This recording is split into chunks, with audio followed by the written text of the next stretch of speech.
Good morning, warm blessings. I hope y'all are doing well today. I am doing my set of the month mailers. I'm not gonna call them my monthly mailers because me and my Happy Mail have like a weird system, but it's a system that works for me.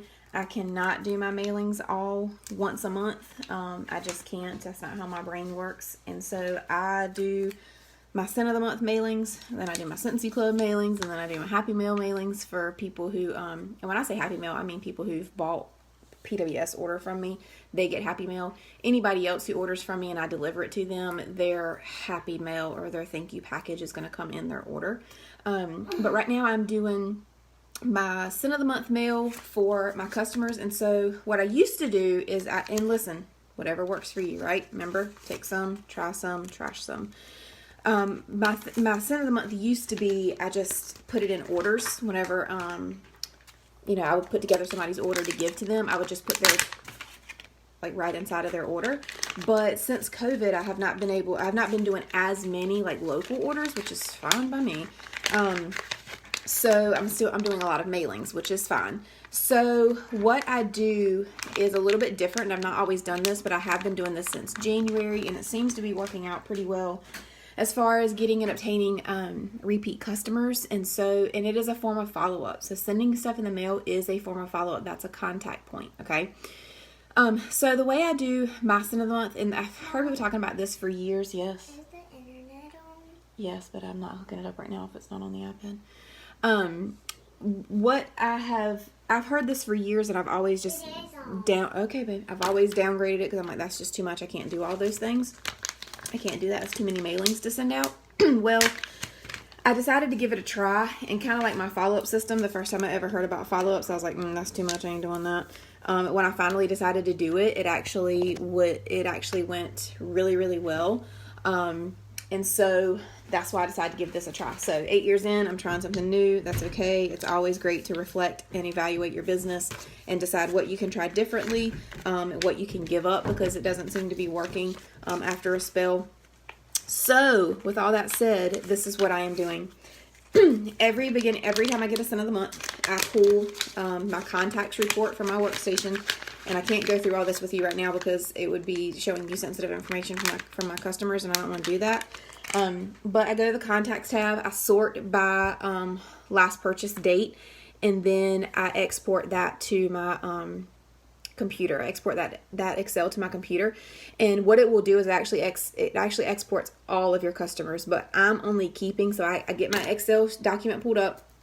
I'm only keeping the people who've purchased from me in the last 3 months. So everything else gets deleted. And then I go through those people, and if I don't have addresses for them, I delete them out. I delete them out of the Excel. If it's somebody that I have an order I'm going to give them tomorrow, like in person, I take them out. I'm not going to mail it to them, right? I want to save money where I can.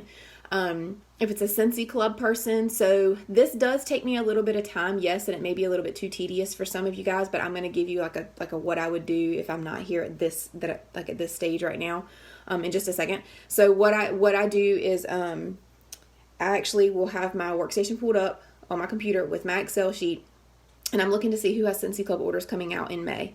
Because that's something right now for May. So I'm not going to send them a Scent of the Month sample and then turn around and send them their Scentsy Club thank you or their PWS thank you that I've kind of backed up on and I need to send to them anyway. So I'm pulling up my order history to see who I've got to send something to anyway, so I can put it all together in one instead of having to mail them 3 different things and pay all that different postage, right? So I take out any of those people. So I edit it down, get it down. Then what I do is I send about anywhere between 25 and 30 of these. And I know that's a lot, but I do have a pretty large customer base, and I'm grateful for that. But I know that I can't send everybody samples, and that's just a lot of postage. So for me, I send about 25 to 30 of these, and then I send anywhere between 15 to 20 postcards. I have a lot of postcards that I've racked up over the years at different world tours and SFRs, like kits they've given us with just random postcards. And I've just had them saved and have done nothing with them. So since January, I've been using them to send. And I don't care what the postcard says. It's getting a Scent of the Month sticker on it and writing a quick little thing. Like even today, I got a little lazy. And all I wrote was a heart and my initials. But that's okay. And they got a scent of the month sticker. And then I have a bunch of stickers from last spring and summer that I never use, like the Rub and Sniff stickers, like hibiscus pineapple, here comes the sunflowers, cocoa lime. So they're just sitting here doing nothing. And right now, like this year, my motto has been use what you have, Katie. Stop buying all the things, like use what you have.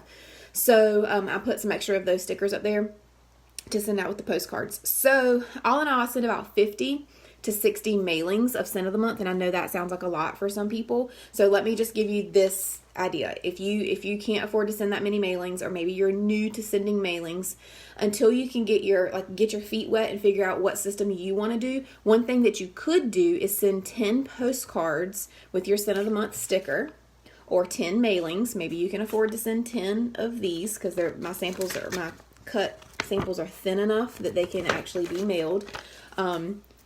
Pick your top 10 customers. Okay, you can go and look at your order history, or you can look at sort your customers and do the last 10 customers, or people from the last month. You decide, but you could do your top 10 customers to send them a mailing. And the reason that I've started doing this scent of the month mailing this way, or monthly mailer, is because I'm seeing a lot of repeat customers from it. People that maybe don't respond to my texts or emails when I follow up with them that way, then they're getting this in the mail. At least most people are, and they usually turn around and order from me, or I can see that people are editing their Scentsy Club to add the scent of the month that I sent them a sample of. So it is a form of follow-up. So sending scent of the month samples is definitely a form of follow-up when it comes to them in the mail. And it's getting me repeat customers and loyal customers. So, and you know, who doesn't like to get something in the mail that's not junk, right? But again, if you're not ready to go this elaborate and do like I do my last 3 months worth of customers, then start with your top 10. Something else that you can do if you have a customer that maybe only spent, like for example, I'm sending a customer a postcard. I'm not sending her a full sample because her last online order with me was $12. Why somebody would only spend $12 and then pay $8 in shipping, I don't know, but I am grateful. That was 12 PRV I didn't have before that order, so I am grateful. But one thing that you can do is send a customer like that who doesn't spend a whole lot of money, because typically her orders are pretty low, but not as low as that. But anyway, you could send her a $5 coupon, $5 off your next order of 50 or more. Why? Because if you're sending her a coupon to encourage her to spend more so that she can get $5 off, she may actually take you up on that. Now, she could throw it away. One thing about your coupons is make sure that you have an offer expires date at the bottom so that you know that, and I also have a little post-it note where I keep up with who I send coupons to and when they expire. That's just me. You don't have to do that. But typically if somebody says, oh my gosh, I forgot this coupon and it expired last month, I'm still going to honor it anyway, but they don't know that. But anyway, so you can send them a coupon to encourage them to spend more money, basically. That's what I'm saying with this. So, anyway, that is my Tip Tuesday for today. Again, if you're not ready to do monthly mailings, you could do a postcard. You could do, and you could create a postcard on Avery yourself, and print it on 80-pound cardstock. You can get that on Amazon for relatively cheap, a whole thing of cardstock, 80 pounds, and that's what I print in my printer. And you can cut them out yourself and send them, right? They still go.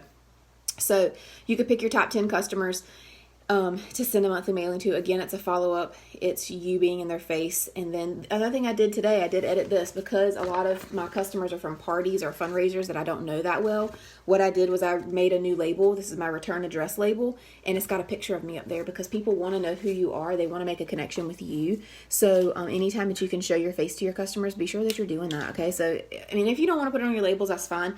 But I think it is important to try to make a connection with people, and it's better when they can see your face. So anyway, that is my Tip Tuesday. I hope it helps someone. Y'all have a great rest of your day.